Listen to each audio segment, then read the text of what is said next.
in the den of iniquity. Vicinity no pretty, calamity fi hit we any moment. What a pity. Tomorrow never certain. What dwells behind the curtain? The face of evil smirking with the shifty eyes averting. It's not a steady bubble that either pop or topple. Many will fall and stumble. Let the dozers gather rubble. From LA to Colorado, Guinea to Burkina Faso. Cannons could reach the towers and the troops will storm the castle.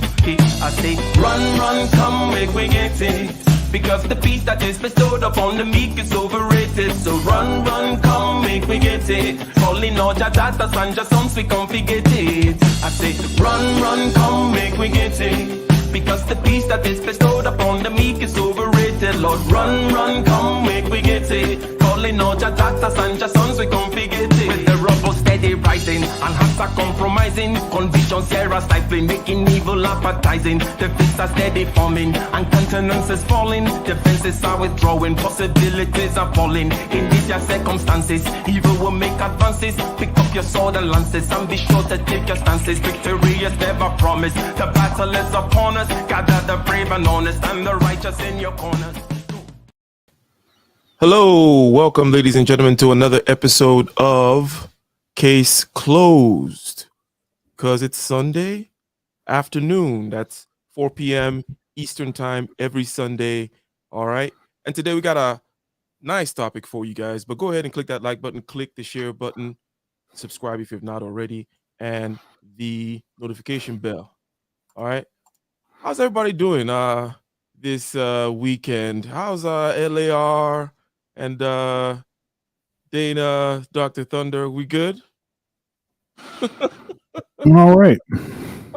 Everyone is all right. Everyone's all right. Okay, cool. So let's get right into this. There is a phrase, okay, and maybe I might introduce the topic to the audience as we go along here. But really, it's about dysfunction in education. So how you measure dysfunction? Dysfunction can be measured in terms of certain types of outcomes, in terms economic outcomes, rate of incarceration outcomes, education outcomes, and all these types of outcomes, right? We know the deal, right? And if education can be useful with regards to it. Now, there is a phrase, Dana, you may have heard it. It says, educate a man and you educate an individual, educate a woman and you educate a generation. And it is a phrase that's often used by those that are trying to promote and perhaps emphasize the value, the relative value of educating a woman. What do you think about that phrase and the assumed relative value of educating a woman and what it does for the future of a people, if you will?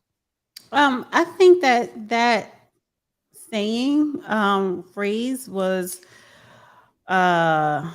because the mother's really the first teacher to the child.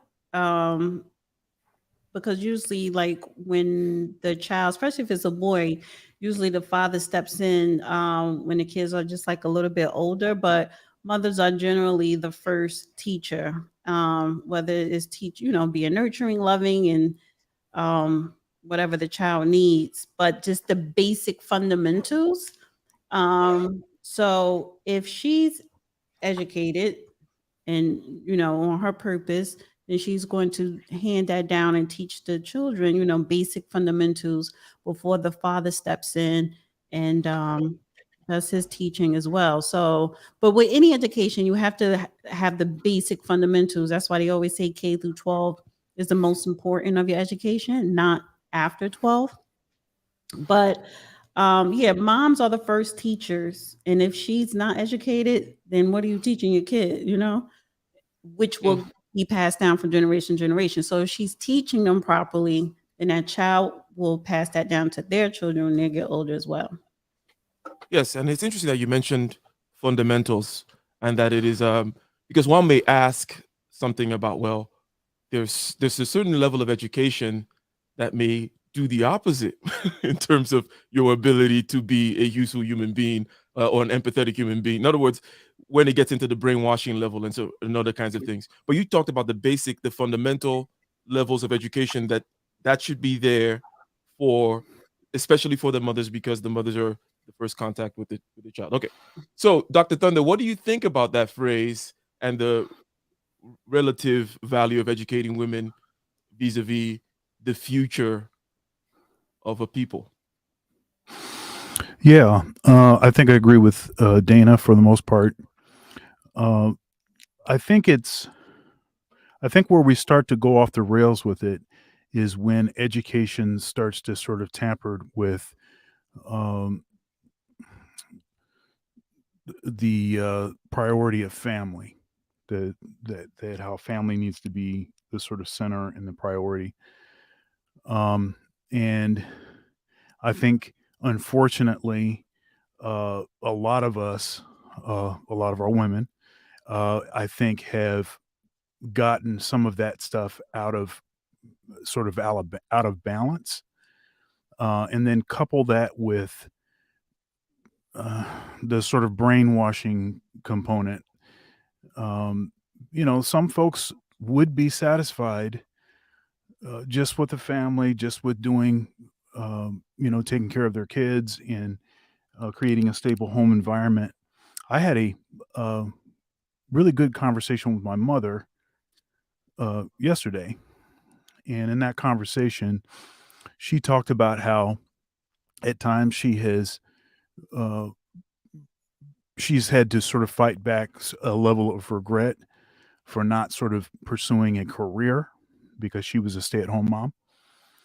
And um, and in our conversation, I let her know that what my level of appreciation that she did that she made that sacrifice because me and my three siblings, our life was made very much better. That the additional time that most kids don't get with their parents that we got with her. And if you think about it, this education level that Dana was talking about with respect to being able to sort of pour into the kids, if you're not actually in the house and other people are teaching your kids instead of you, uh, it seems to sort of work backwards. So anyhow, a shout out to Mom Wallace um, for making that sacrifice for us. Yep. Hmm. So, LAR, you know what's on the table, right? One thing that came to mind is there is obviously an area here where the quote unquote education, right, um, might not be of good quality, let's say. And we might table that for an aside. But one thing to add here with regards to women too is that women tend to spread things. You just think of education like if you think of education like marketing, if you tell somebody, well, go market to the women, you'll be right too, right? um, so it's like go educate the women and the ideas will kind of take root and they would spread blah blah blah the influential, that kind of a whole thing. That's also another aspect if you just look at it from that virality propagation aspect. But LAR, okay, the relative importance of educating women, okay, with regards to the future of people. I think it was used out of context. I think I think mothers teach social skills, and I think fathers teach societal skills. And I think what wound up happening is it's kind of been over promoted because yeah, you don't necessarily see, you can see mothers teach you how to conduct yourself properly in society, but your mom's not going to teach you how to build and maintain the society. And I think sometimes that comment traded one for the other, and now it's at the detriment of us as a whole society because now you have men and women operating as if, oh, everything already done. I just gotta, just sit in the air conditioner and just, you know, do my work on the computer. Like, well, I can't say that I'm doing work on the computer right now, whatever. But it's because of that notion that we've kind of took out of context what education is. You know, so it's not what it used to be because unfortunately anybody who's been to school, they say people have book smarts but not common sense. And what use is a bunch of history and art majors if there's nowhere to put the no building to put the history and the art in. Dana, let me but- ask you this, because this came to mind when you were speaking, and now that LAR is saying something. It has to do with the common sense aspect. In other words, there is, when you talk about a mother, right? And a good mother, good human instincts, and good human behavior and patterns to pass down to a child. And then you compare that with what is called education, you'll find that it's, it's like kind of comparing morality with the law or something, where it's like the education system tends not to contain this type of quote unquote common sense, wisdom, blah blah blah, right? So because it gets to the issue here, we're like, okay, education good for the women, but the kind of quote unquote acculturation, perhaps, that one may call it, right, that we're looking for, where do we actually get that? Where, at the freaking high school, at the community college? Is that where people are learning these skills? But I don't know if you had any kind of comments on that, Dana, because you had started us in a particular direction. I'm sorry. Well, what do you mean? Like, what's the overall question you're asking? To what LAR was saying as far as like common sense? Yeah, you mentioned education being good for women, right? Because they will pass it on. And I'm like, well, a lot of that is common sense type. Um, um, it's good for a woman to have good common sense, and it's not about obviously you want your reading and arithmetic and all that kind of stuff, but most of the crap you get in quote unquote schools in the education system don't give you good, quote unquote, this wisdom, right, that Yeah, you yeah, need, right? yeah. Because honestly, once you become a parent, and it's like there's no such thing as the perfect parent, because you're really learning as you go. But basic fundamentals of parenting, you should know that it's two schoolings: the one you send to your kid during the day, or the one you homeschool, and then what you teach them at home as well. So, because schools are not going to teach your kid basically life skills. They're not going to even teach your kid, everything about history, because they don't even teach civics in school anymore. Like, that's been out of the schools for like decades, unless you go to a certain type of school. So that goes to, and even proper history. So it's the parents' job to have really another school in the house, reading, um, math, writing, and educating your child on your culture, your religion. That's education as well. But common sense, like sometimes, kids are just not born with common sense. That could be an individual thing. So I see a lot of people who have book smarts and lack just a little bit of common sense. Like, for instance, I'm not saying my brother don't have common sense, but he always accelerated in school. Especially like the higher, grades, and your vocabulary extend to where I kind of had to work on that. But outside of, academics, some of his choices and the way he maneuvered was just like, you don't have much common sense. But because he is a boy growing up into a man, society sees that slightly different, portrays, treats them differently than if it's a woman who don't have common sense. But anyway, sometimes not having common sense, that's not so much your parents didn't do a good job. That could just be you as an individual. Everything is not blamed on the parents, but the basic fundamentals, that is the parents' responsibility. But it's two tiers: making sure that the school is doing their job, and then you are adding on your education at home as well. LAR. Okay, I got a question for you. But ladies and gentlemen, make sure you're clicking that like button as you're coming in, okay? And share the stream. That is very much appreciated, okay? Thank you.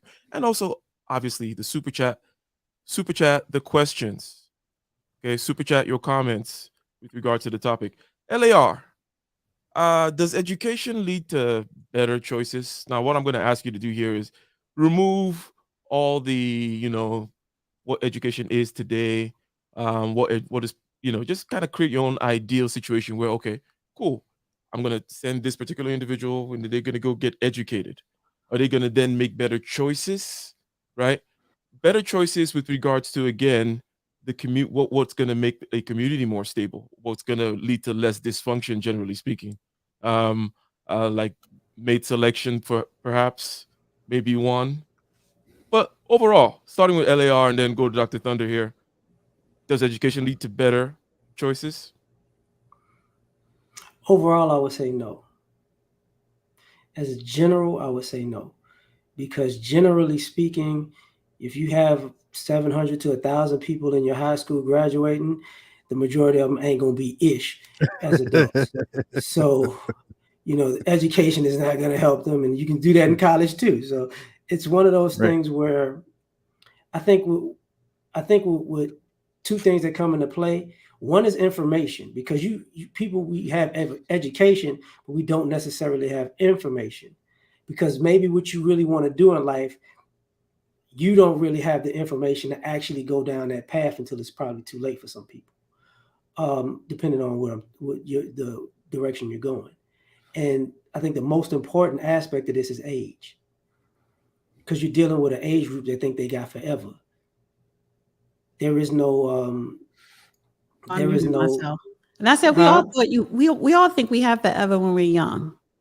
Yeah, that's why we stupid. And that's why people say young, dumb, and full of, all that. So, that's our issue. We don't take education seriously because, I'm gonna wake up as a millionaire one day when I'm 21 after all these years of watching cartoons and eating cereal and doing absolutely nothing. Like, we're out of our minds. Let me just push back a little bit, because when people think of education, if you're thinking of it as going to, school K through 12 and then going through college, but what is the purpose? A lot of times, whether you go to a 2-year or a 4-year or no college at all, what do you still could have an education and invest in yourself, doing whatever. If it's real estate, that means you need to invest in yourself, making sure you have the knowledge. To me, education is just knowledge. So what are you gaining knowledge in? And is this knowledge going to help you to survive in life? Because if you're good at something and you're knowledgeable and you become an expert at it, the money is going to come. So, and sometimes, people who do the standard K through 12, then college, then get a job, it's nothing wrong with that. But if you don't, the thing is, they made that as if that's mandatory.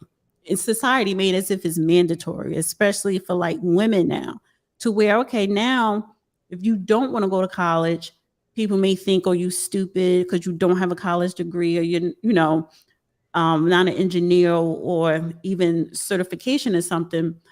But you see that the people who making a lot of money don't have a college degree or entrepreneurs. So it's so many things that you could do. So education to me is just gaining knowledge in something and becoming the best at it. Yeah, good. Education versus certification. And also overall bringing us back to the point of course, education has to have a goal, right? It's like, what is it trying to prepare you for in terms of utility out there in the world, right? What is it trying to do? And then too, what's the best type of education is real life, because college is not real life, so, but being out in the real world, even people who are just working and not in school, they are gaining more education by experiencing real life than someone who's in college. That's kind of like what you were saying. Is kind of what I mean. I'm gonna keep it short. The vast majority of people who go to college, military, trade school, the vast majority of them are just finding a way to get out of their parents' house. That's a big part of I'm finally out of this house. So they don't necessarily have a direction of what they actually want to do with their life. They just want to, eat pizza for breakfast. Like it doesn't kick in until like 3-4 years later. I wouldn't include military with that, because they ain't eating no pizza. That's more focused if you join the military. Right. And those are the people who messed up so bad, they still got to get out their parents' house. And they need to be whipped into shape. Prison is part of it too, but no, that's people, a step above prison. Military? No, because that's one. First of all, I think the military should allow the delinquents. That should be mandatory for delinquents to be in the military. But the military don't want delinquents. The military want you to volunteer on your own because that's what you believe in. Like every person I know that was in the military or in the military now, they weren't delinquents. They really believed in this country and wanted to protect it. But They and lied to it you. also teaches discipline. And then too, veterans that I know, they have their own businesses. They're in probably some type of computer science or whatever, but they're making a lot of money and they're doing good for themselves. The vast majority of people who went to the military went there because they got a free check and they didn't have to pay for housing. What? Yes. No. Like you didn't want to be in the Army or the Marines because you're gonna get shot at immediately if there was a war. But everybody's trying to go to the Navy and the Air Force because you ain't doing nothing. The Air Force takes more intelligence, and a lot of, and depending on what you want to do in the Air Force, you need a college degree. So, the Army was not the Marines to a certain degree, but that's not the easy way to join the Marines or the Army. Yes, it is, because the vast majority of us are stupid. We're gonna make the Army immediately. You can show up to get shot. No, because the Marines going first, and actually then the Air Force. It's not. You're making it ABC, and it's not that simple. Like, I don't know. People I know who are in the military, who are veterans, they're not losers. It actually helped them be high achievers. So they LAR, ain't going as delinquents. That's what I'm saying. You're pointing out that economic incentives are always important, right? Like whether it's just I mean, it's always important, right? You're always looking at, well, what's the pay? Like, what's the, what's the benefits? Do I get a free car with this? How about gas? How about lunch? In whatever that you're doing, right? So that's always a big part. But anyways, I'll let you finish, and then Dr. Thunder can answer the question on the table. But, no, that's all I'm saying. Like people want to leave their home, and two, that the military is one of the few places that'll pay you to leave. They don't pay you. They pay. No, how much they get a month? They don't get much. And that's all you need because you ain't paying rent. Oh my God, you back there. That's like somebody who got a scholarship in college. They ain't paying nothing. So I don't. And guess what's the difference? The military, they locked you in. Your scholarship, that's contingent upon what you did this year. That's the same with the military, because no, it ain't. You could get kicked out of military, or and they'll screw you for the rest of your life. You'll never get a job for the rest of your life. No. Get a dishonorable discharge and see how hard your life will be. Yeah, dishonorable discharge is pretty messed up. It's like having it's a pretty bad record. Worse than having dishonorable. But you get a dishonorable discharge like just after you passed training and all this other stuff, and you did something or broke one of the rules maybe once or twice or something like that. But I mean, overall, are you painting the fact that people who join the Army are losers or delinquents? No. What I'm saying is, the military is set up by intelligence, in a sense. You fill out that you take the test. If you're smart enough, you're gonna go to the Air Force. Because that's where they take the smartest people. Then it's the Navy. Then it's the Marines. Then it's the Army. The Army is huge. You know why? Because a lot of people ain't that bright. You know why? Because a lot of people wasn't paying attention in school. You know why? Because a lot of people just ain't that bright. I can show you how to get a gun and duck. Well, you could. A friend of mine, because the military was trying to recruit my son, and I had my son speak to a friend of mine, and he was like, you really want to pick your division that goes with your personality. So it's not about testing into a division. Marines are personality. Marines are a certain type. That doesn't mean, you could be intelligent, whatever, but it has nothing to do with, it's a different type of intelligence. Like, intelligence doesn't necessarily mean book smart. It doesn't. Right. Honestly, book smart is the last piece of intelligence that someone should have. But the military is different sections, and it really has to go with your personality. So everybody don't want to be. Air Force is not flying the planes, and I think people have that misconception. That's not the Air Force. I see a topic for next week. People. I know, people kind of go. I don't know. I just Military think branches. people go hard Who's the on smartest? Who's the military. dumbest? Who can't do stuff? Who's incompetent? Like LAR is always bringing up who's incompetent, and Me, I'm the incompetent one. and then it has to defend. But Dr. Thunder, does education lead to better choices, right? And again, remove the ideology, remove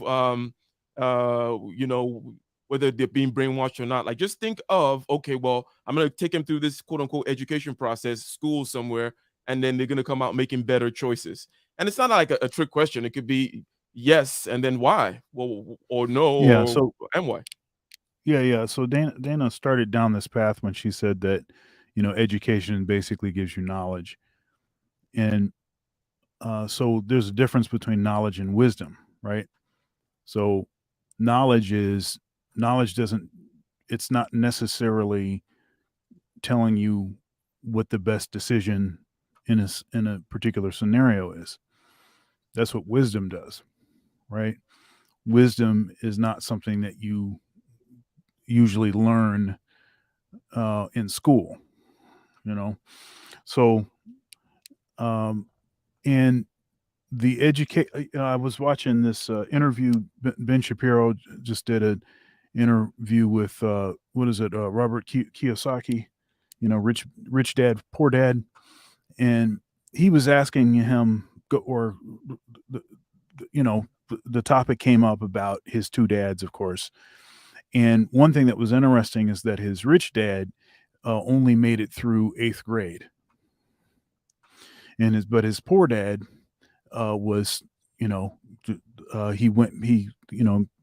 educated in X, Y, and Z, and he was also encouraging his son to go to college, X, Y, and Z. The rich dad, who only made it through eighth grade, was telling him, well, really, it's about getting out there and getting your hands dirty, and you'll kind of learn as you go. So it's interesting because these institutions of higher education are filled with folks that have never really done anything. They basically just stayed in school and then learned how to both apply and interview well, right? And then they spend much of their career at conferences with a bunch of people that have studied the same stuff that they've studied, right? So it becomes it's a really kind of a bubble community, and I think that's a problem, because you're teaching a lot of folks that, number one, they probably won't stay in academia for that long. Number two, there aren't that many college professor positions, and that's a sort of shrinking rank. They're going more and more to these sort of lecturer positions, which are basically contracted positions year to year, also referred to as adjunct professors. For instance, Barack Obama was not a tenured professor. He was an adjunct.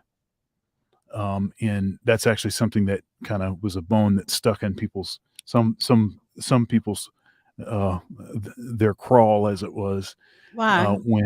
When they represented that he was some sort of, tenured professor and stuff like this. So, no, he wasn't. He was He said he was contracted. No, he was not tenured. He said he was tenured.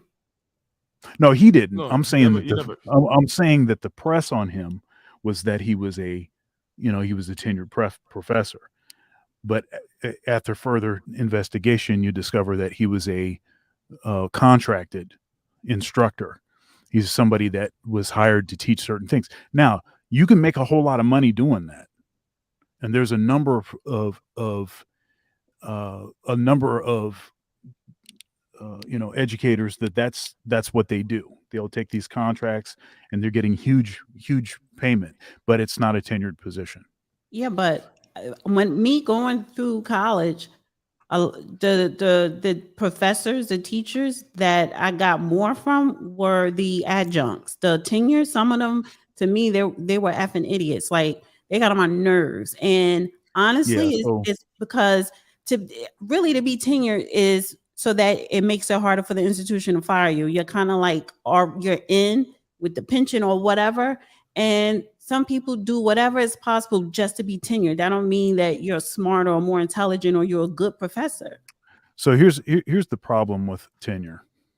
And you started you said a bunch of the criticisms I have of it.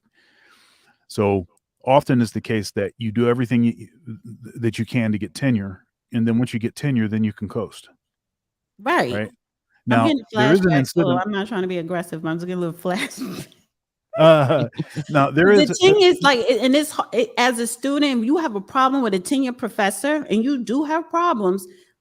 For me, they'll try to backstab you, and I'm just like, I'm the student, I'm paying your salary. It's a whole lot of politics in college that I experienced going through college as an adult that I didn't realize that it was. So yeah, but good. Yeah, so the tenured thing is actually the original purpose for it was as another one of these sort of places where you found people that could be outspoken, that could be political, that could say inconvenient things for the institution, and the institution couldn't penalize them. It was actually something that was actually positive for society. Unfortunately, what seems to happen often in what I call the tenure bubble is the longer you're in the bubble, the longer it's been since you've actually interfaced with the real world.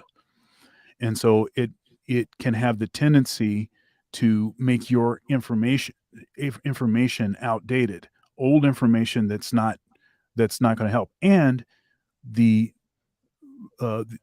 colleges and universities, one of their primary roles is curatorial, right? So colleges and universities are not going to ever be,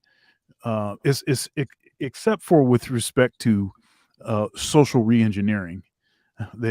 College and universities are about 10 years ahead. But with respect to what's actually happening in the work, in the workforce, in the actual, real life, colleges and universities are going to be 10, 15 years behind because they're basically they're studying the stuff that exists. It takes time to study it. It takes time to develop courses to teach it. And then by the time you teach it, the real world has changed. Right. So that's one of the problems with that. To your point, what you just said, that last point. So you take someone who had a whole bunch of life experience out here in the real world compared to someone who just been in college, right? And the person who's been in the real world, let's say they have good common sense, they're technically more advanced than that college student. Because of course. Yeah, because when I'm being taught in the real world and how everything is being redeveloped and futuristic or whatever, I have hands-on experience. I'm grabbing the information firsthand to where you studying stuff that happened centuries ago or whatever. Now, here's the value of education, and this is what it's supposed to be. There are three kinds of people, and maybe I should describe these as three qualities that you find in all people, not necessarily uniformly. They may have some aspects of themselves that are more advanced than others. Okay. You have the wise, you have simpletons, and you have fools. The wise, simpletons, and fools. The fool never learns. The Bible says, a rod for the fool's back. A fool thinks there's always another way to do something the same way that won't get them burned. A fool sees the element on the stove, touches it with their left hand, is burned, and thinks, you know what? But I didn't touch it with my right hand yet. The simpleton only can learn from their own experience. So they have to touch the stove in order to know not to touch it with the other hand. It's very inefficient because you have to make a bunch of mistakes that can change all kinds of dynamics depending on the magnitude of the mistake. The wise learns from other people's mistakes. Now, the purpose of education is to teach people how to learn from other people's mistakes. You open books, you read, you study things because you don't want to repeat the mistakes of the past. That's why that saying, those that don't know history are doomed to repeat its mistakes, right? That's the purpose of education. That's what education should be about. But I'm not altogether convinced that that's the prevailing view and or that is what is happening in mass. Shout out to Machismo TV. Ay, ay, ay. Or something of that nature. Thank you very much. Says salute. All right. So generally we've said, okay, education probably is not going to help you become selfless and wise. Probably not going to give you this common sense thing that we've been talking about. Okay. With regards to skill and preparation, one of the easy thing, you can just look at it as a technical training, either STEM or you're trying to do some of the types of things which we can get into. But education doesn't seem like it'll improve your responsibility and accountability. Does it change that? Probably not. And education is not gonna improve, generally speaking, stable families. You know that the more educated a population gets, the less they reproduce, right? And all that kind of stuff. But we can move on slightly from there, okay? We can move on slightly from there and talk about can education improve a certain type of, let's call this guy Omar. Now, Omar is a character that I'm borrowing from somewhere, right? But Omar is in the inner city, he's in the hood, he's in the ghetto, right? Omar's a little pissed, but maybe not more pissed than the average teenager.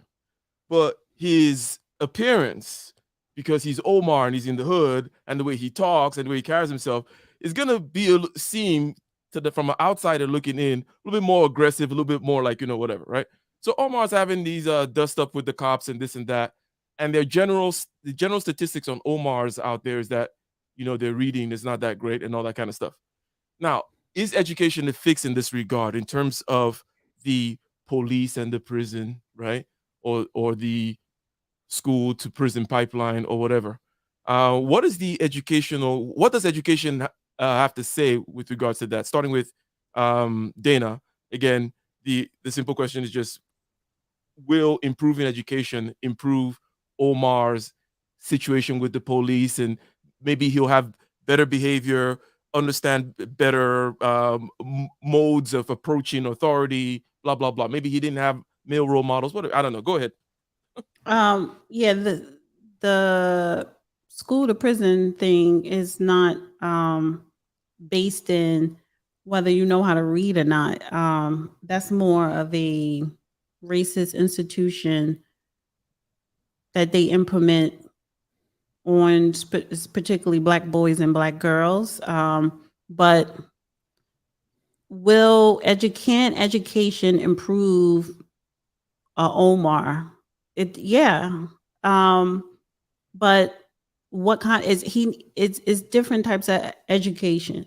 You have, and depending on what school he go to, what are you learning in school? Are you attentive? Are you going to school hungry? Because if you are, then you're not going to be attentive. What is happening at home in that environment? So if it's a healthy environment at home or a decent environment at home, you go to school, and whatever you learn at school, are you able to then come home, study it, do your homework? All that takes into account. So one has to bounce off the other, because if your home environment is destructive, then you are not going to produce well in school. You're not going to pay attention. You may behave badly. You may not even go to school. And you may be falling behind because what you learn in school has to be reiterated at home with you and the parent. And you don't see that happening a lot in certain socioeconomic households, right? Not all, but some. So with the the school to prison pipeline, I come to find out that that is a tool just used to transport Black bodies at a young age through the criminal justice system. They will use a suspension record, right, to criminalize you as an adult. And what are you being suspended for, right? So then that school will have these stupid rules. You're going to get suspended because you got into an argument with someone or you got into a fight with another student. But instead of just breaking up and sitting down with a counselor and talking it out, you put that on their record. And then when they're out of the school, depending on their environment, if they get in trouble and they're 17 and 18 years old, they're going to use that suspension record to sentence you. So that's two different things that's going on. So the school to prison pipeline to prevent school to prison pipeline has nothing to do with that child. It has to do with that system. But it is the parents' responsibility to make sure that you are creating a decent environment for your child to learn at home. See, it all starts at home.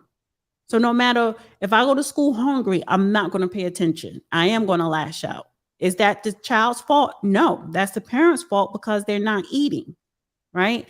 If I have a dysfunctional family where my mother's getting beat up or my father's not there or both parents there and they're both doing drugs, if it's not a healthy environment, then that's going to spill into the school system. Gotcha. We're talking about Omar, okay? And we've all painted a picture both on the panel and in the chat about Omar. So we know who Omar can't learn if the home environment is not right. Omar can't learn. That sounds like the name of a song. But LAR, your turn on Omar here.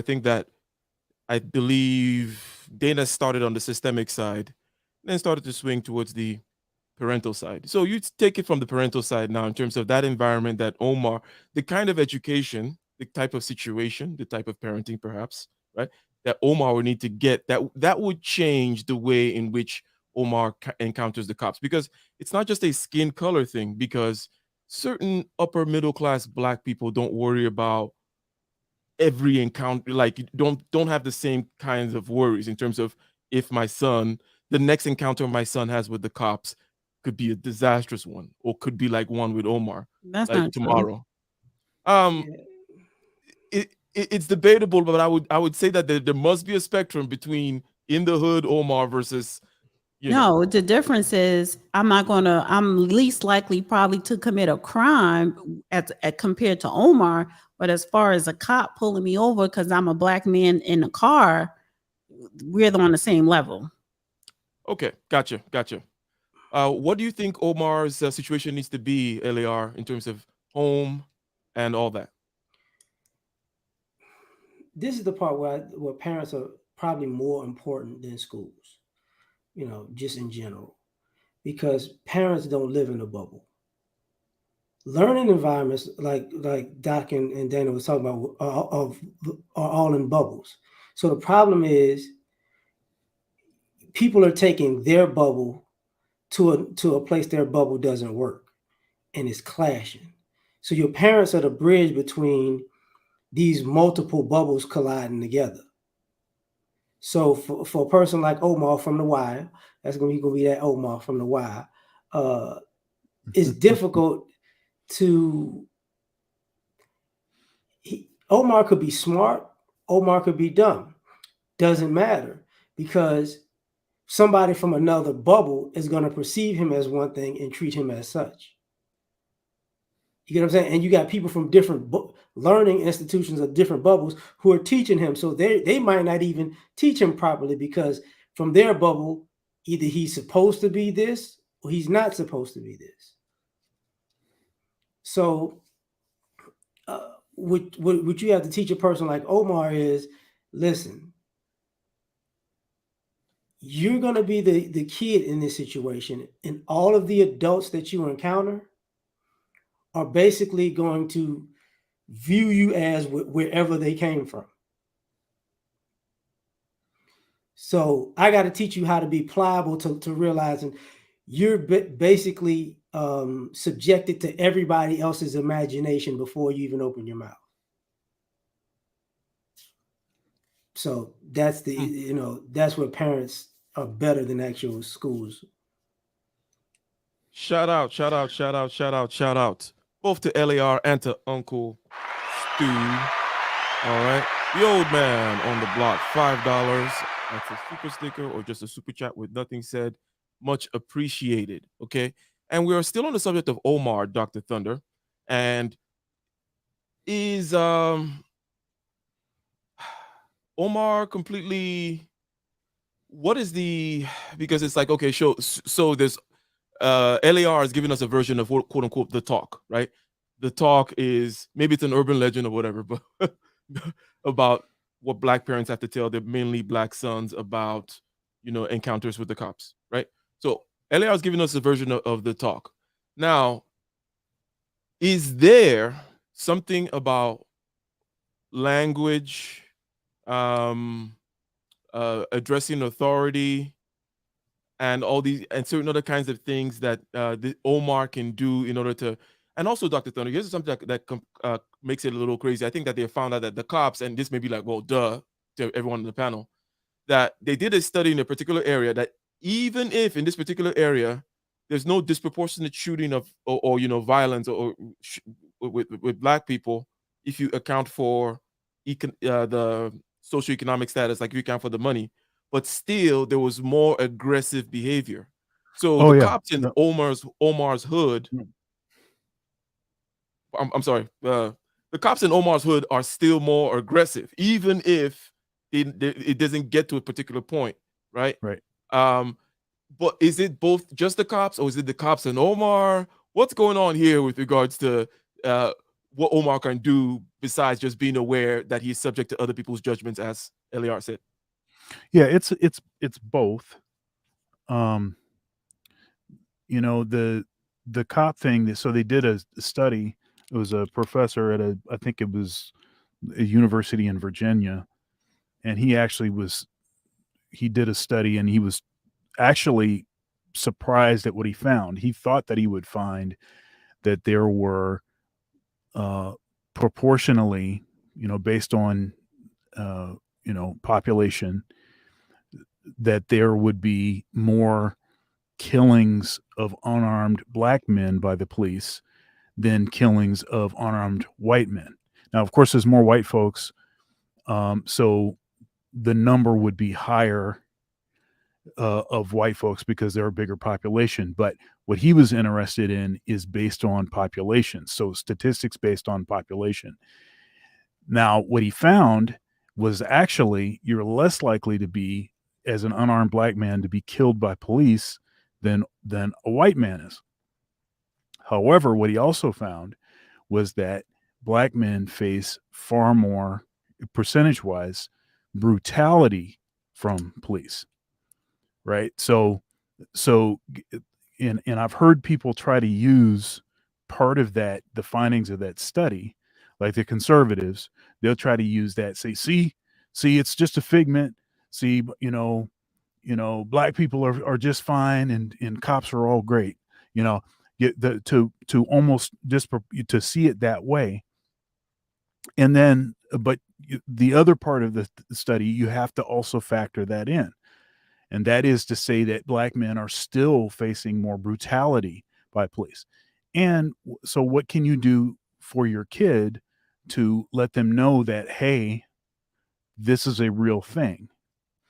Now, I think if you break it out and if you look at the behavior of the people that get pulled over, and maybe they haven't done anything, but the way that they behave, this is why the talk, quote unquote, the talk is important. because you don't want to give police any reason to sort of, they have already prejudged. People just do that. That's not just a police thing. That's just a people thing. So they have already prejudged the situation. And so you don't want to do anything to confirm their worst suspicion. And so that's why the talk is important. And I've actually been wrestling with this issue quite a bit because, I've got a son and he's 8. He'll be 9 next month. And I have Probably been gonna very be tall intentional. too and look all aggressive and shit. That's right. And he is, I have been very deliberate about not bringing up any sort of issues of race, right? Because I don't want him to, a couple things.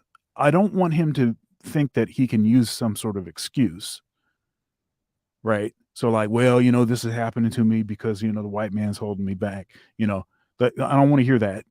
So that's one thing. Another thing, though, is I don't want him to develop a complex about folks targeting him. Like he's being targeted. I'm being targeted because of the color of my skin, this kind of thing. And he is in the minority at the school that he goes to. He goes to a Catholic school.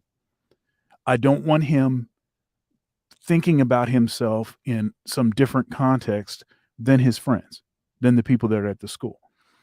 However, he is turning 9 and he's getting older and taller and everything else. And so I'm wrestling with, when should I start really addressing some of these issues? Because I don't want to do anything to Confuse create, to confuse him or to create any sort of issues or that narrative. may not actually be significant issues for him. Has he Right. seen you get pulled over by the cops or something? Has he ever experienced that in any? Have I been Yeah. pulled over? Are you asking me?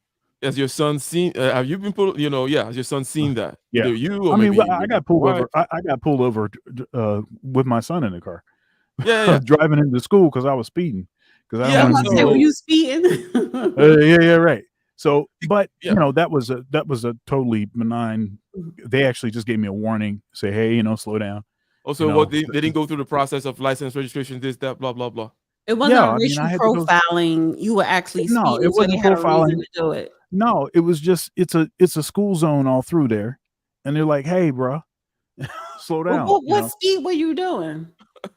I mean, I wasn't going crazy fast, but it's like it was like a 25, and I was going like 35 or something. Really? You No, that know? was racial profiling. Oh, right.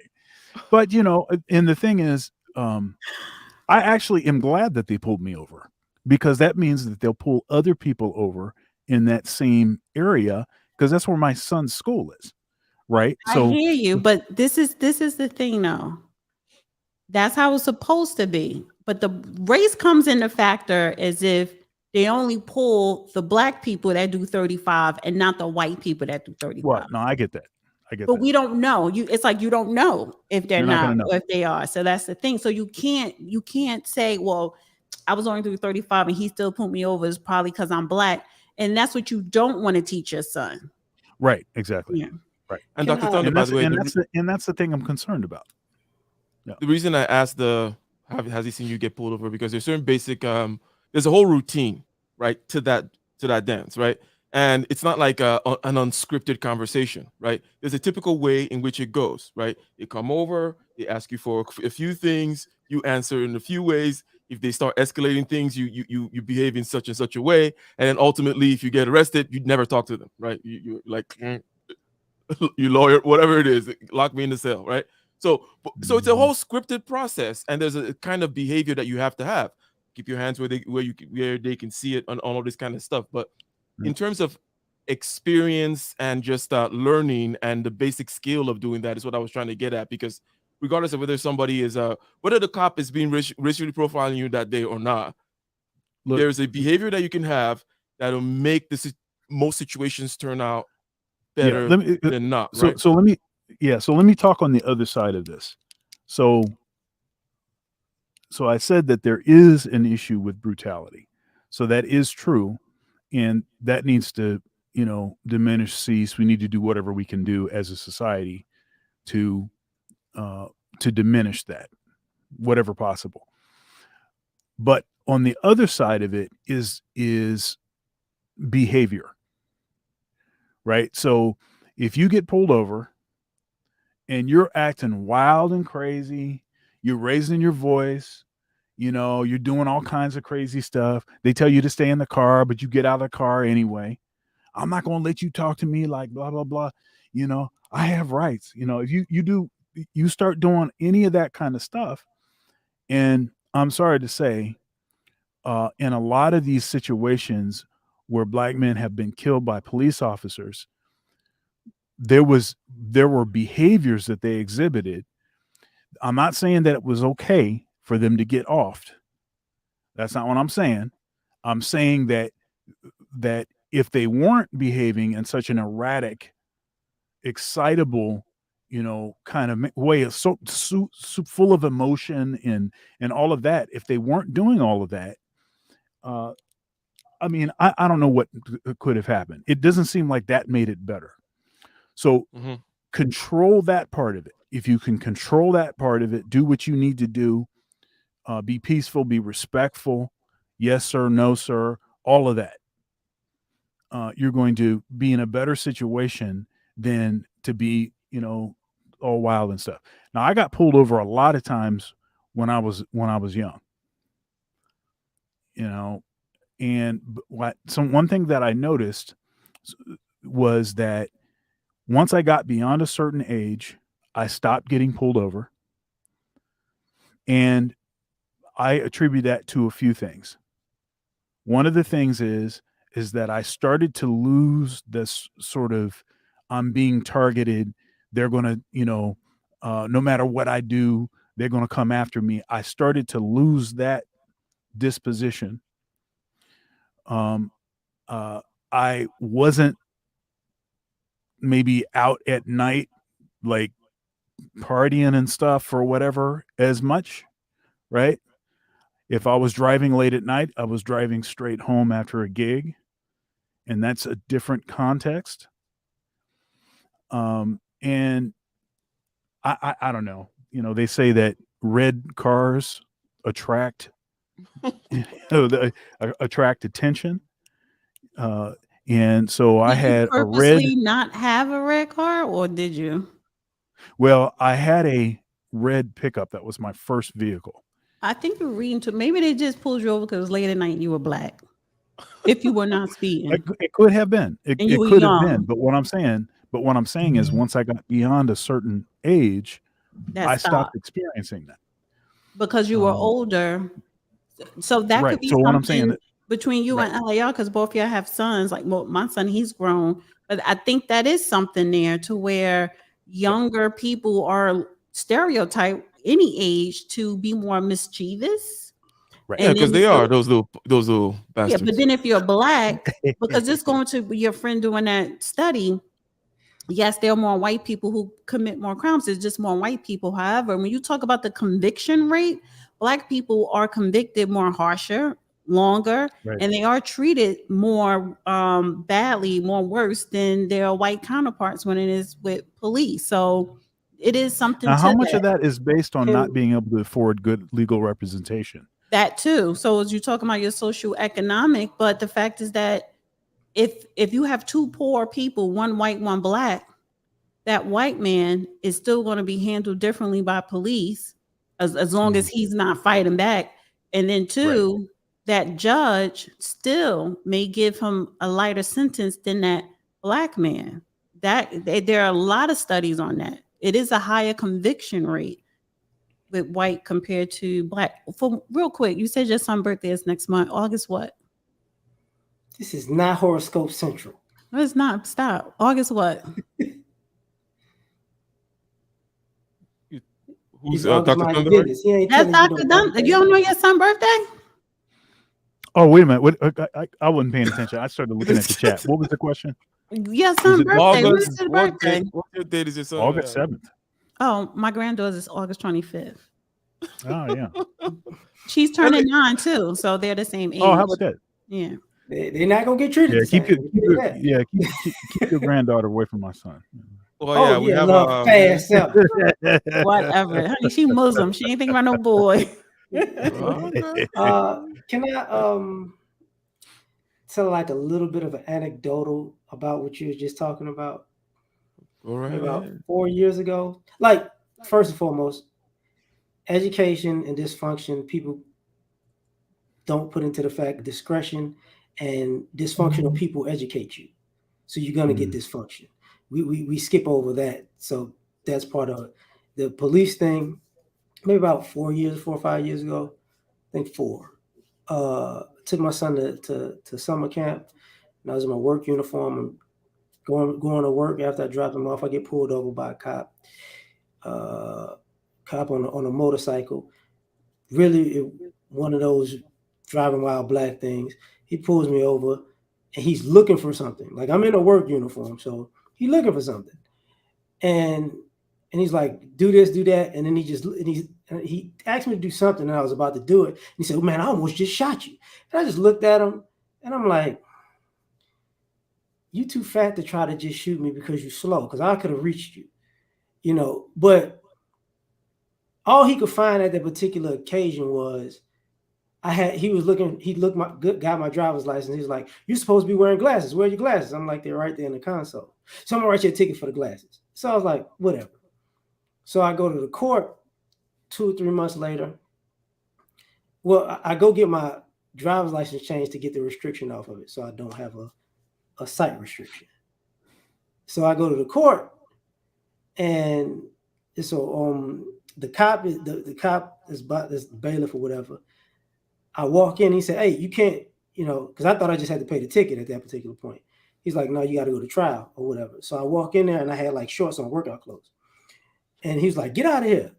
And I'm like, and I was trying to I was like, I didn't even know I had to come in here. I thought I could pay. So he's like, look, I said, okay. So bad clothes, tell me where I could go and I'll buy some slacks or whatever and I'll come right back. So he tells me, and I said, nah, he said, you got to be back in like 20 minutes. And I'm like, if I don't get back, we're going to have a problem. So I get back and he tells me bad direction. So I wind up being late. So he's like, it's closed. Da, da, da, da. And I just looked at him, and he was a cop. He was a bigger white dude. And he said something. I'm just going to tell. And I flat out told him, I said, look, man, I would knock your ass out up in here. And he just kind of froze. And then the lady behind the thing was like, what is he here for? And it showed us like, just this. And then the cop was like, I put you through all that. I'm sorry. And I told you, I feel like, F you. Like, it's not, this is where this goes. But the point I'm making is, ultimately, people forget that in general, we teach people not to be bullied. So sometimes you could say it's a racial issue. Sometimes it's a response to somebody being a bully. And people say, well, I'm in this position, so I can do it. And forgetting that when you're taught not to be bullied, it's not a positional thing. Some people don't do that. So what are the premise that you're being bullied under? Are you being bullied because you're dark? Are you being bullied because you're a man or a woman? For me, like the black thing is normally because I dress like this. If I dress like Ike, I'll probably have less problems. Because when I dress more grown up, I have. So you're being stereotyped. That's right. But the same thing happens if I'm like, because most of the time I'm in workout clothes because I'm working out most days. So it's the same thing when I go jogging. Like, I'm gonna go jogging in the morning before work. People are notoriously trying to hit me with their doggone car. I don't jog, so I jog facing the oncoming cars because I'm like, y'all go again. Because why are you jogging on the street? Oh, because where I'm at, my subdivision is off of a. Why don't you just drive where they have a track or a trail? Too far. A death wish. You know why I'm saying this? Because first of all, I can't stand y'all bicycle riders and y'all joggers. Hold on. Dang, where the cars I'm glad you said that. I'm glad you said that because there are bicycle riders out here, right? And when they don't look, those people aren't my color. Those people who are in cars see them immediately and get out the way. You are dark. When Lance Armstrong is out here with them tights on, they are very hospitable to him. I don't want to see. Get out. Stop driving where the cars drive. Stop Can you driving. change it to 16 by There's no 9? sidewalk. There's no sidewalk. No sidewalk. Then you don't If there need was to a sidewalk, I'd be you on the don't need to sidewalk. jogging. You don't need to be jogging there. Dana, you know And that's what? for everybody. That's not a black white thing. But I see what you're saying. They're more hospitable to the white man than it is to you. Yeah, but I can say that let me say this. I've been in parks where they have a jogging trail where I've had these type of problems. You see what I'm saying? Like like people have an issue with other people's life, liberty, and pursuit of happiness if they feel like you don't fit the area that you're pursuing your life, liberty, and pursuit of happiness, right? So I'm gonna leave it at that. Well, Uncle Stu in the building. Let me acknowledge your super chat, and you got the floor, you got the mic, as they said, or as they say. What do you have to say on this topic? You know, we've covered quite a bit of ground, right? And we've talked about the overall value of education, because a lot of times education is used as some kind of a panacea, some kind of a solution, the anecdote, the pill to take to solve certain problems. But then we started off with the education of women because there's that's an interesting place to start. Okay. And looking at the value of education itself, seeing that, hey, it's not going to give you the wisdom or certain types of common sense. Okay, maybe it's rather limited in its scope. And now we're talking about educating Omar in the hood so that things can kind of calm down a little bit with regards to his encounters with the cops. But what do you have to say, sir? Hey, just 1 second before Uncle Stu. I'm gonna have to split in a second. I'm hoping that we can get to more of the dysfunction component. How it seems as though even when we are educated, it still seems that the dysfunction follows us. So we haven't learned how to overcome certain aspects of dysfunction in our communities, and so we're still repeating a lot of the same stuff. So I hope we can get. Wait 1 second, Dr. there. Dunn, before you go, because I thought we was gonna. I didn't know if you had it on your list, Ike, to touch on the CRT, because they're pushing that hard in education, and but I know LAR had to speak after you, Dr. Dunn, because you was talking about your son. So how do you feel about CRT being taught in schools? And do you think, and do the rest of the panel think that's being used as a way of giving particularly Black students excuses? But because you made a good point about your son, that you're trying to figure out when is a good time to implement certain things. And I know the I'm not a fan of. You're not doing that CRT mess. In most respects, I'm not a fan of CRT. Yeah, me either. Okay. There's something called the pyramid of white supremacy.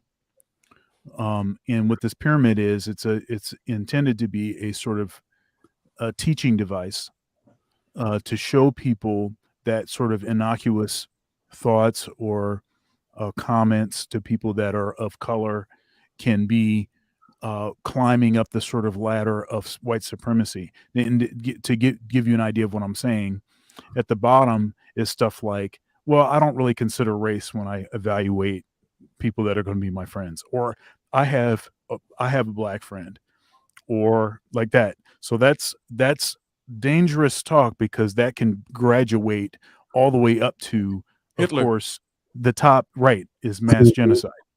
Right? I didn't hear about CRT until I went into college, and I think that's where it should stay, depending on what, because you are more mature to comprehend or examine it, because it's critical race theory, a theory. It should not be taught as a context of history.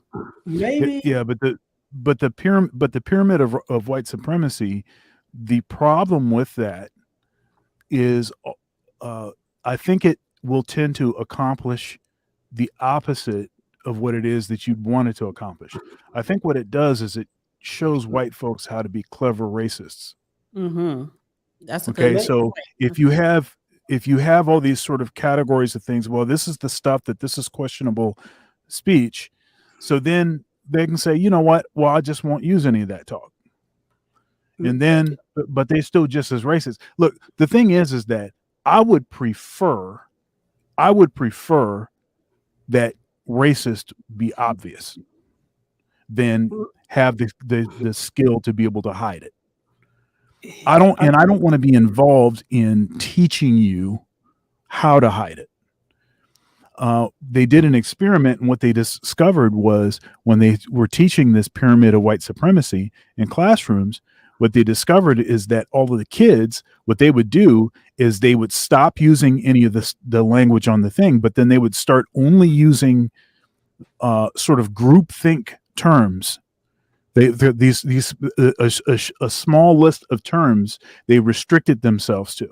So not only are we teaching them to be better racists, but we're also teaching them not to communicate, not to have actually real conversation about things. So anyhow. So let me say this quickly, because it plays into the dysfunction that you were asking about and using that CRT as a reference. It could be said that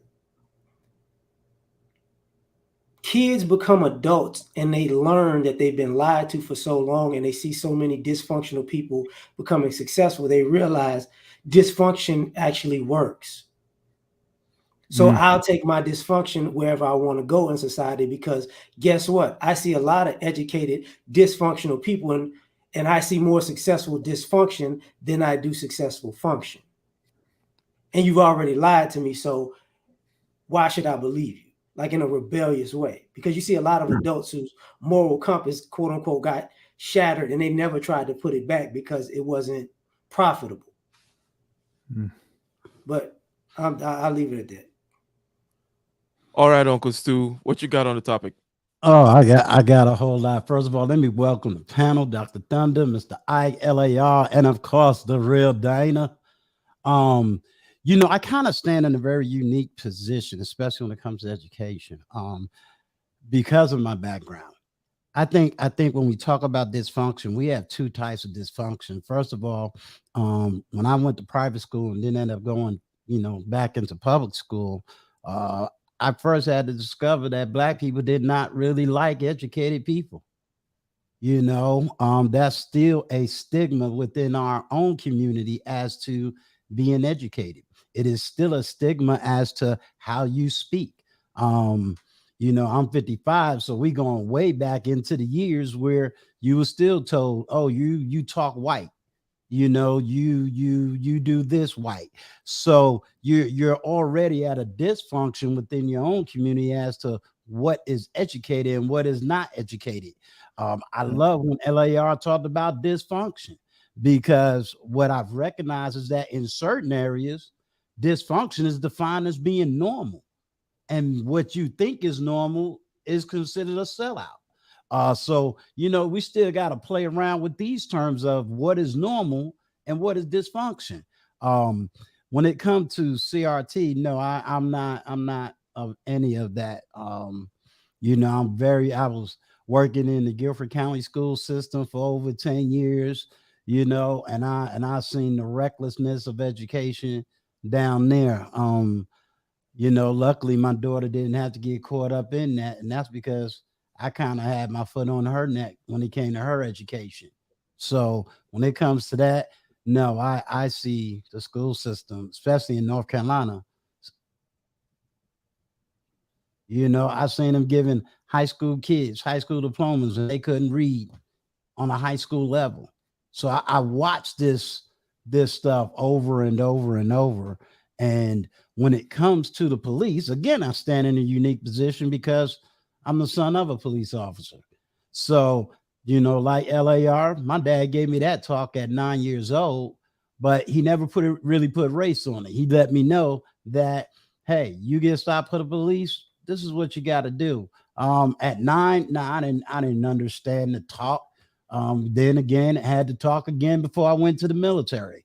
So I was very well embedded with the talk, But my interactions with police has never been the negative interactions that other people have had, but I've never denied, other Black men's experiences when it comes to the police.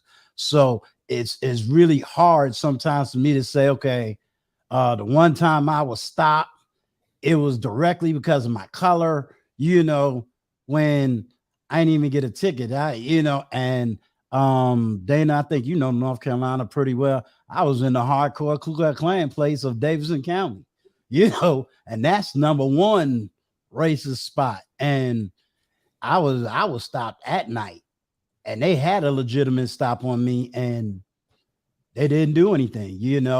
Again, I did act appropriate, hands on the steering wheel, answered all the questions. They didn't do no crazy searches like, hey, let's look in your front seat, back seat. Now they may have done it, but I wasn't worried about anything in my car. So even in that, I think that has to be, that's a real fine line as to, whether that car stop was legitimate, whether, how a person acts or reacts to the police is legitimate.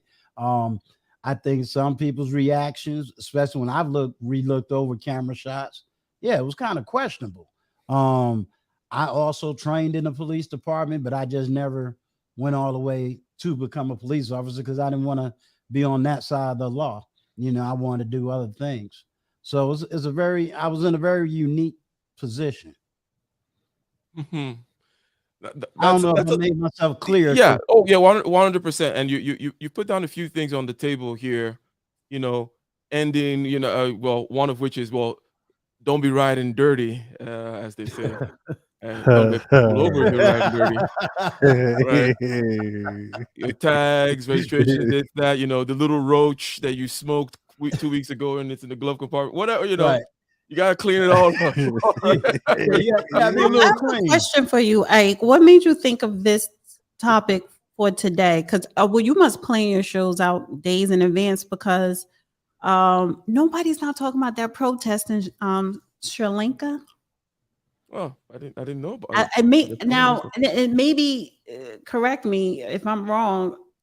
I don't think our media is not really talking about it, and I think they're doing it on purpose. So this is more like probably a internet, YouTube, or social media that's talking about it.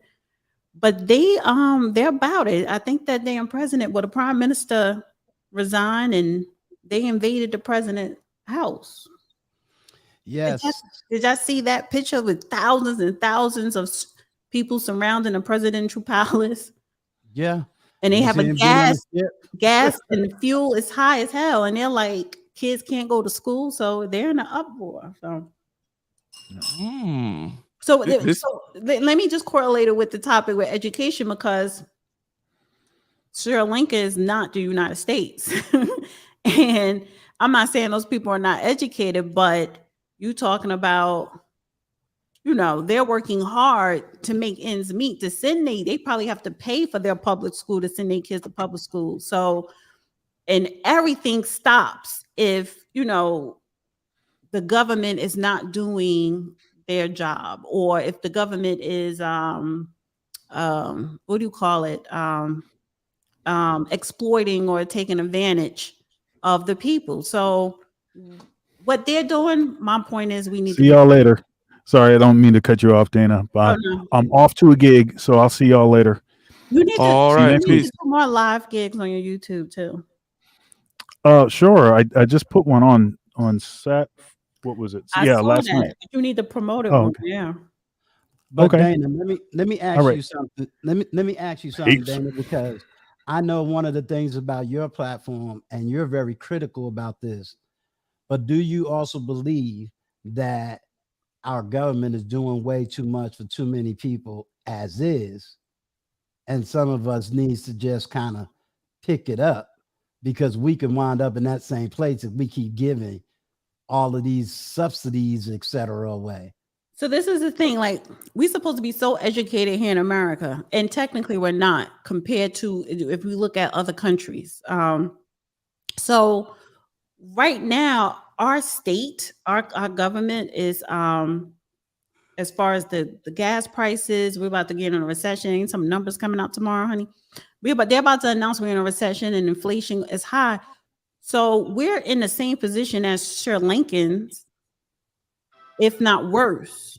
But because we are not educated in civics and other factors, and where, you know, we have all this social media access and technology, and a lot of people just getting by and they're fine with that, just being mediocre or lazy and relying on the government subsidy, you know, we don't get it. We're not doing it. So when we talk about education, formal education doesn't mean you're smart. Even if you have common sense, it is our culture. And I could ask this question: how much does culture play in your intelligence, in your education?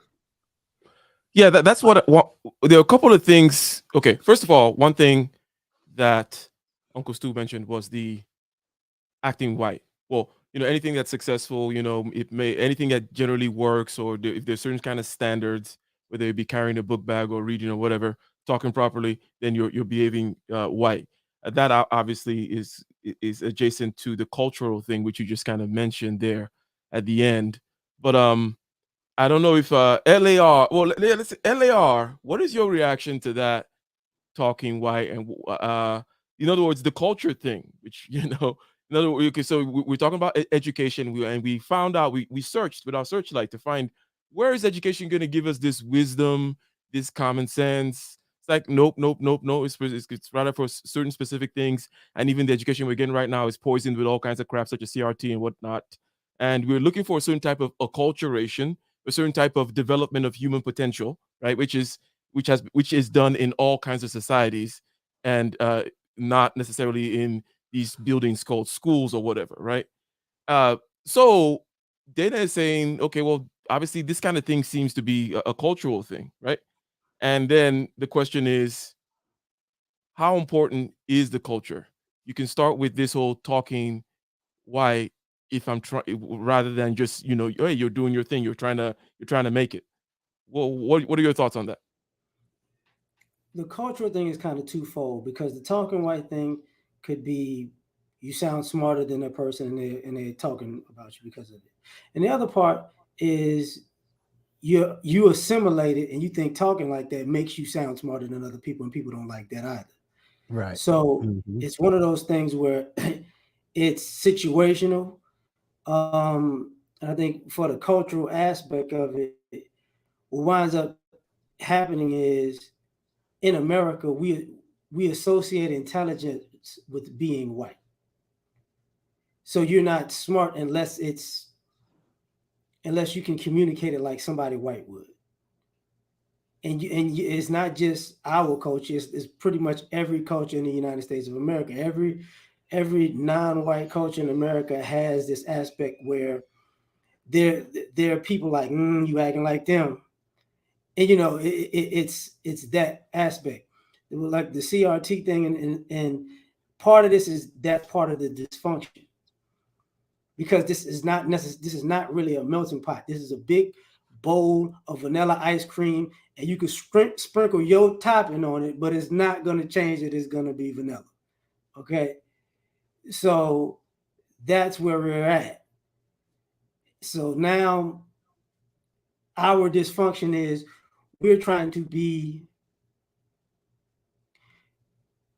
and I think it's stupid that I'm preface saying I think this is stupid beforehand. I think it's stupid because we're trying to gather the hearts and minds of America, knowing America in their heart and mind don't like us, no matter what non-white group you are. So our personal dysfunction is we're trying to be the perfect version of likable for people that don't like us, to feel like we're American, instead of just being whoever you are and being proud of that. Do me a favor, Now, break that down some more. I like what you said, but break it down some more if you can, at least the latter part, if you know what I mean. Okay. Like if I give you an ad hominem situation, then you just break it down for me. Say the kid that is going to school, he likes, in his natural environment, he likes anime. That's what he likes. But he's also headed towards STEM. So he's not really into, let's say, the latest hip hop. He's more into what's going on in the tech industry. So he's not necessarily fitting into the culture of whatever we're defining as Black culture. And he's feeling that rejection, but he's feeling the rejection not from, quote, white culture. He's feeling the rejection from people that look just like him. Does that make sense? So that's why I'm I'm asking you to kind of break that down. That way I have a clear idea of how you're speaking. So he doesn't fit into his quote unquote environment because of what he likes. Correct. So he's into a tech environment. The people in the tech environment, quote unquote, are you assume that they're going to like the anime too, which predominantly they do. But when all of those groups of people go to, say, somewhere like Silicon Valley, all of those groups of people, you still better act and acculturate to being white. You might have to put that anime on the side because maybe the people you're going to work with that are the big wigs, they ain't in the anime. So now you better do what they doing. That's not true. So no, I'm just he using a doggone ad hominem, so I'm answering in that hominem. Oh, okay. Yeah. I gave him more of a hound than something that's actual, because I was trying to give him an example so that I can try to get a better understanding of that latter part of what he was talking about. Like that guy could fit in with the anime crowd for his group, but guess what? That whole group gonna have to play hacky sack. That ain't what they're used to. So now it's like, well, to fit in here. Yeah, you like anime, but we playing hacky sack, and you're gonna have to learn this. And now, and guess what? Now you have the question. Wait a minute. Well, my friends at home will really make fun of me now, because I'm making fun of me now because I wouldn't even do this. But to be an American, I have to do this to fit in. So it's multiple. It's kind of multiple fit-ins, but the one that doesn't. You mean assimilating? Yeah, assimilate. Yeah, there's multiple ways. The one assimilation that doesn't have a negative stain to it, for the most part, is white assimilation. Right, which is why when you see Asians come here, they assimilate to whiteness, but they do not dismiss their culture. Right. So they know how to assimilate in any situation that's going to advance them economically, but they always go through life with their culture. They don't lose their culture, whatever that culture may be. And other cultures do that too. What you say? But they're just like us. Who? What we do with our culture, other cultures that are not white don't do in America. We'll bring our culture there and say, yeah, that's what it is. Other groups don't do that. Wait, other groups do what? They'll keep their culture with their culture. Right. Because we don't keep our culture with our culture. We'll bring our culture anywhere. That's why we're viewed as dysfunctional half the time. It's like, no, we bringing that there too. Oh, so when keeping it real goes wrong. Well, they don't. Well, we don't nurture or cultivate. We don't practice a positive culture, or that's going to advance us. We are Black people here are Americans, especially foundational Black Americans. We're Americans. We're more American, and it's American culture. But then, what makes us unique is because we are Black, and our historical experience does make us unique, and it is a positive culture that somehow throughout the decades, even centuries, it started to fade to whereas other people that come in here, other groups of people that come in, they do assimilate to whiteness or American culture, but they do make sure they keep their culture intact to where ours diluted or faded, or just, in my opinion, the vast majority of our culture has become American culture, but what's become American is the positive culture. No, it hasn't. Yeah, it has, because we're American. we're American, but our culture wasn't under the brand of America. Yeah, it was. We built this No, it culture. wasn't. It was all. We It built was this. We built all. this land. We fought for this land. We believed in the Constitution after slavery. Yes, we are the fabric of this country, but our experience, our historical experience, yes, it is different, which makes us a unique group. We did have a strong culture which carried us all throughout slavery. We were able to build institutions, hospital, community, churches, all that, banks, financial institutions, but it diluted throughout the decades. No. Okay, I get what you're saying. Just let me piece this out real quick. You know that the military flag post, was that Iwo Jima, when they had the 3 guys in the military raising the flag? I don't know. The statue. The statue was with the 3 men. About. Initially, those were 3 black men that did that. They yanked them out of there, took the picture, and made the statue. So now that part of that statue of America like that's American culture. See, that would have been a positive moment for us as a people too, but no, the red tails. That's American culture now, but then it was not. Right. You get what I'm saying? That's what I'm saying. Yeah, that's what makes us a unique group because of those experiences that happened to us. Right, because you got to remember who was the first people that shedded the blood for this land. But it's not about what I'm saying. It's not our negativity comes from our dysfunction comes from when we get around when we get around white people. And we've been saying this even through our upbringing in hip hop, right? Every time we have something good, they say it's negative. Then they adopt it in their own culture. Then they say it's American. And then now we got something else negative. Yeah, I see what you're saying. Like, it's like we wanting to be accepted to where we sacrifice our culture, I would say the positive of our culture just to assimilate to whiteness, and not just assimilate, but to just be a part. Be American. And that's the problem. Everybody else, they keep the positives of their culture in their culture. Right. Our positives in our culture, now it's everybody's culture. And then y'all just shoot everybody. Hold up, bro. Like, what about these 35 things we did consecutively that all of a sudden is now just everybody in America that wasn't?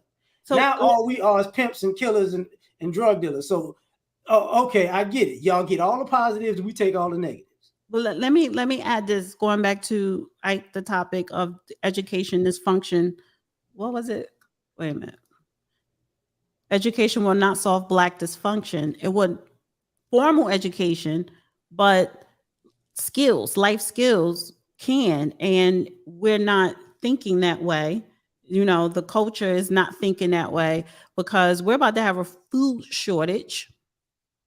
Mm-hmm. We don't know how to build anymore. And the reason why I brought in the Sir Lincoln, and I emailed you, Ike, a news clip, honey, they done took over the palace. But if they need to survive off the land, they know how to survive off the land. Do Black people know how to survive off the land? No, we don't know how to build.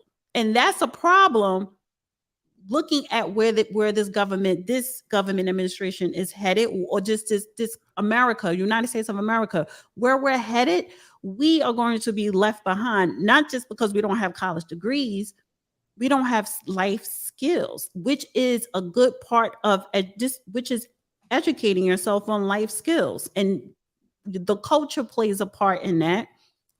Whereas other groups of people come here, I'm pretty sure they know how to live off the land because of the country they may come from, being taught that.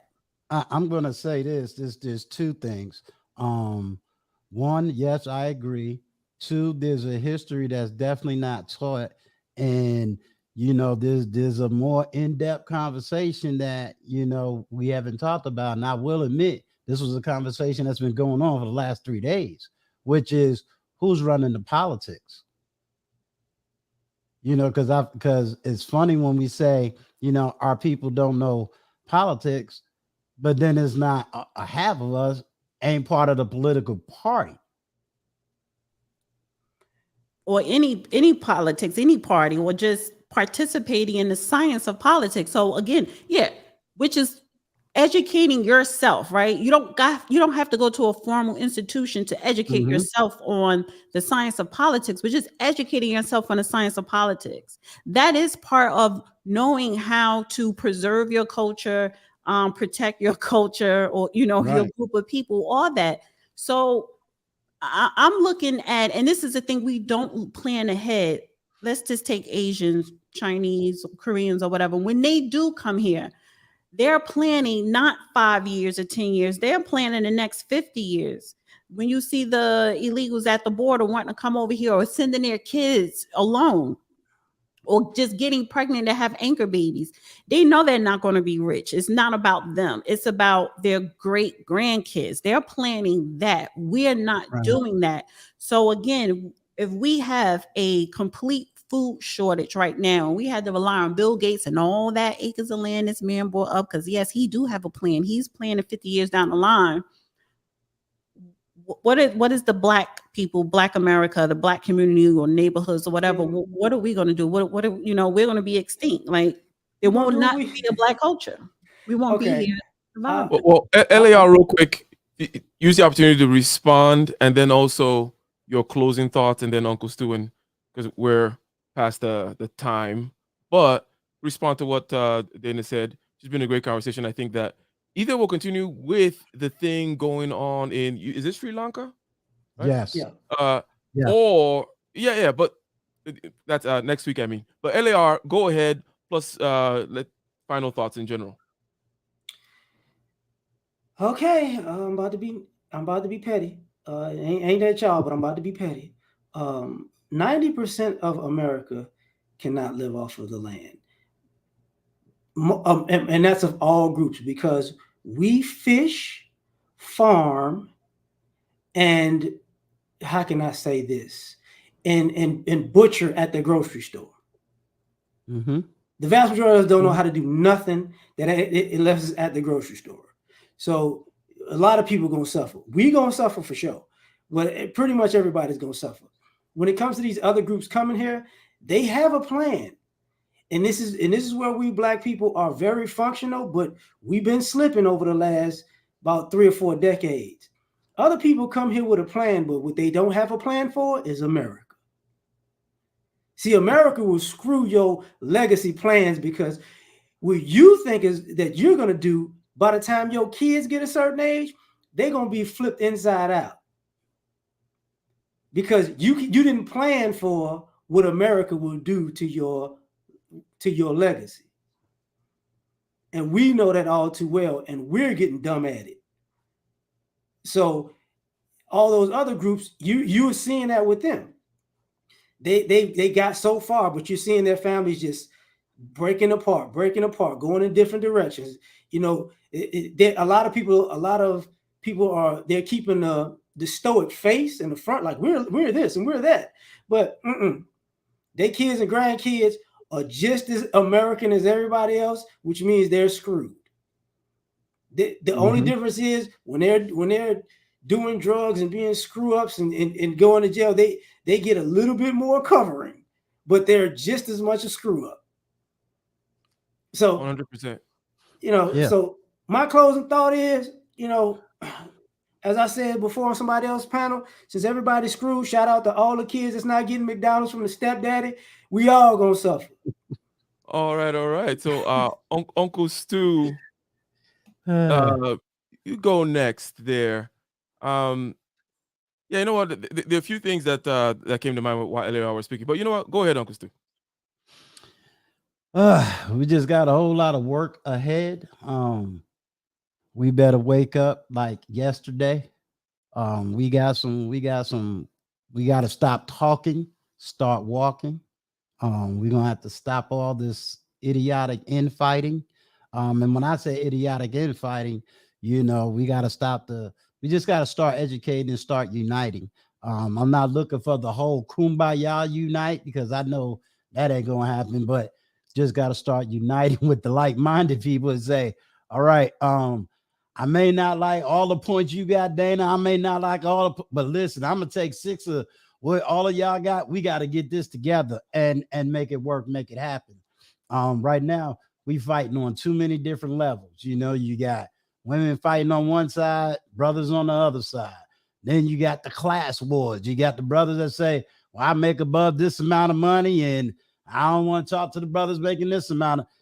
All that's going to have to stop because all of us are going to need each one. So I think we need to learn from the some of the countries that became independent back in the 1950s and 60s in Africa, and now they got an independent country, and we still trying to fight for we barely can't even get an independent city. Well, not so fast, Uncle Stu. Because those so-called countries that have the independence, I don't know what countries you're talking about. I need to see how strong is your military. That's going to determine how independent your country is. But Rome will fall. United States of America, we are Rome. Yeah, we're Rome.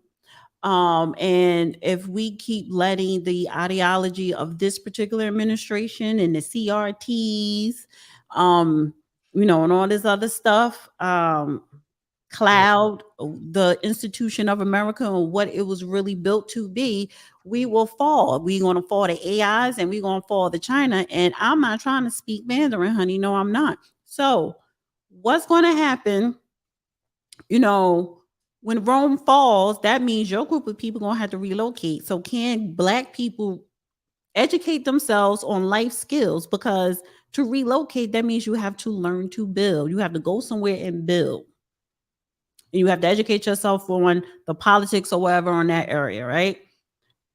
Black Americans, do we know how to go somewhere else and build? No, that is a problem. So all that formal education at these colleges, that's cute. But when Rome fall, and it will, what do you know how to build, and what are you going to be building, and can you protect the culture? So Rome will fall. You have to learn how to build, and after you build, and while you're building, you have to protect your culture. If not, then you're going to be extinct. And I'm not about to be a slave under somebody's whip because my ancestors did that, honey, and I'm not built for that. No. And I will prefer if this Rome don't fall and let it fall maybe decades after I die. But that's why I need our military to always remain strong and powerful than anybody else in this world. So if you do want to join, you men, yes, please join the military. I'm retired. I'm retired. Yeah. Because you're just as free and independent, depending on how strong your military is. And I can't rely on Black people to build or protect the culture or me. Indeed, yeah. So falling of Rome, and LAR talking earlier about the falling of their future generations. Like, hey, don't worry, you bring him in fresh and but your grandkids are going to be all spoiled, rotten, and horrible, and blah blah blah. And yes, that's something that's an inevitable. Technically, fact, my right? grandkids won't, because see, their father, he's not American, so he's teaching them life skills, and they have alliances with another country just in case they need to go to another country and build. Perfect. So that's what I was about to mention, which is that this particular warp and woof or cycle of any particular institution, organization, or civilization, generally speaking, where you start out with the conquerors, and then you end up with these bureaucrats that just ruin everything and consume. But there are ways of planning for that and making sure that your line and your associations is robust into the future. But that's not necessarily the point of the conversation. I gotta run real quick here, but this has been great. Thank you, Uncle Stu, for hopping on. How you gotta run in this your show? Pardon me? I said, how you gotta run in this your show? So you want to cut it short because you gotta go somewhere. No, it's typically an hour and a half. About to take over. He said he can handle this. He said, that's how them Legos brothers do. Dana, that's how them Legos brothers, Dana, I ain't got a life and a date. You need to get one. Leave this man alone. I have dates, honey. He got to catch a plane somewhere. That's how them Nigerian brothers roll. You gotta understand how them Nigerian brothers roll. He don't got no date. He about to chase that paper, honey.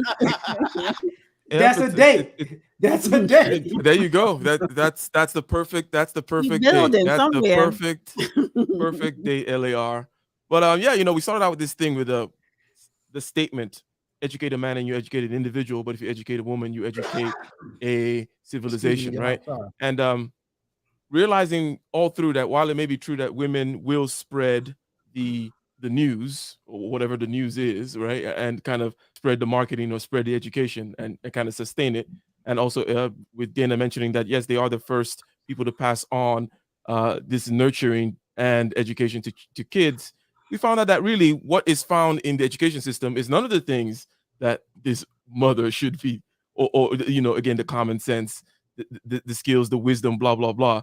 You don't get that in school, and it was hard to imagine even a perfect school where that could be the case. And then we moved into the socioeconomic factors affecting police encounters with Omar in the hood and all that kind of stuff, and trying to find out where education could play a factor there. And we keep encountering this main thing, which is, let's just call it culture, right? People tend to call it culture, but it's it does manifest itself in simple ways, such as male role models.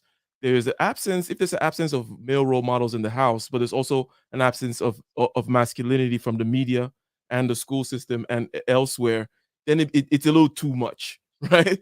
Then it's just it's a very slippery slope down for Omar to just, because there's no masculinity anywhere and it's not necessarily understood anywhere anymore, if you will. But ladies and gentlemen, again, thank you very much for listening. Thank you very much for super chatting. And thank you for LAR, the Real Dana. You going to be in here next week, Real Dana or LAR? Oh, or next Uncle week, Sue? yeah. The week after, no, because that's a late Formula One race, but it's no race next Sunday. So I'll be here next Sunday. Excellent. You know about All right. racing. Formula Oh, One, honey. Formula One. Yeah, Dana's an Aight, interesting aight. she's an interesting gal. All right. Well, we're out. I gotta go chase that money, as Dana rightly put. So until next time, peace.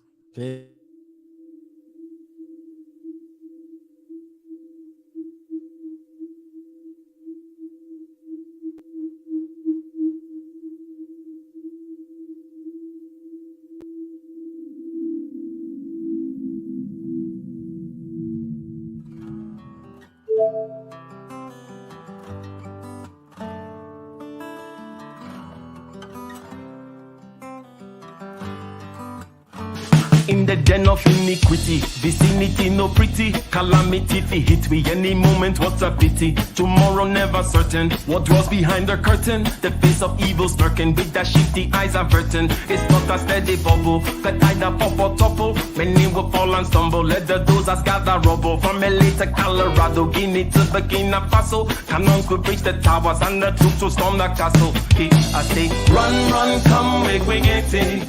Because the peace that is bestowed upon the meek is overrated. So run, come, make me get it. Calling all your daughters and your sons, we come forget it. I say, run, come, make me get it. Because the peace that is bestowed upon the meek is overrated. Lord, run, come, make me get it. Calling all your daughters and your sons, we come forget it. With the rubble steady rising, and hearts are compromising. Convictions here are stifling, making evil appetizing. The fists are steady forming, and countenance is falling. Defenses are withdrawing, possibilities are falling. In these your circumstances, evil will make advances. Pick up your sword and lances, and be sure to take your stances. Victory is never promised, the battle is upon us. Gather the brave and honest, and the righteous in your corners.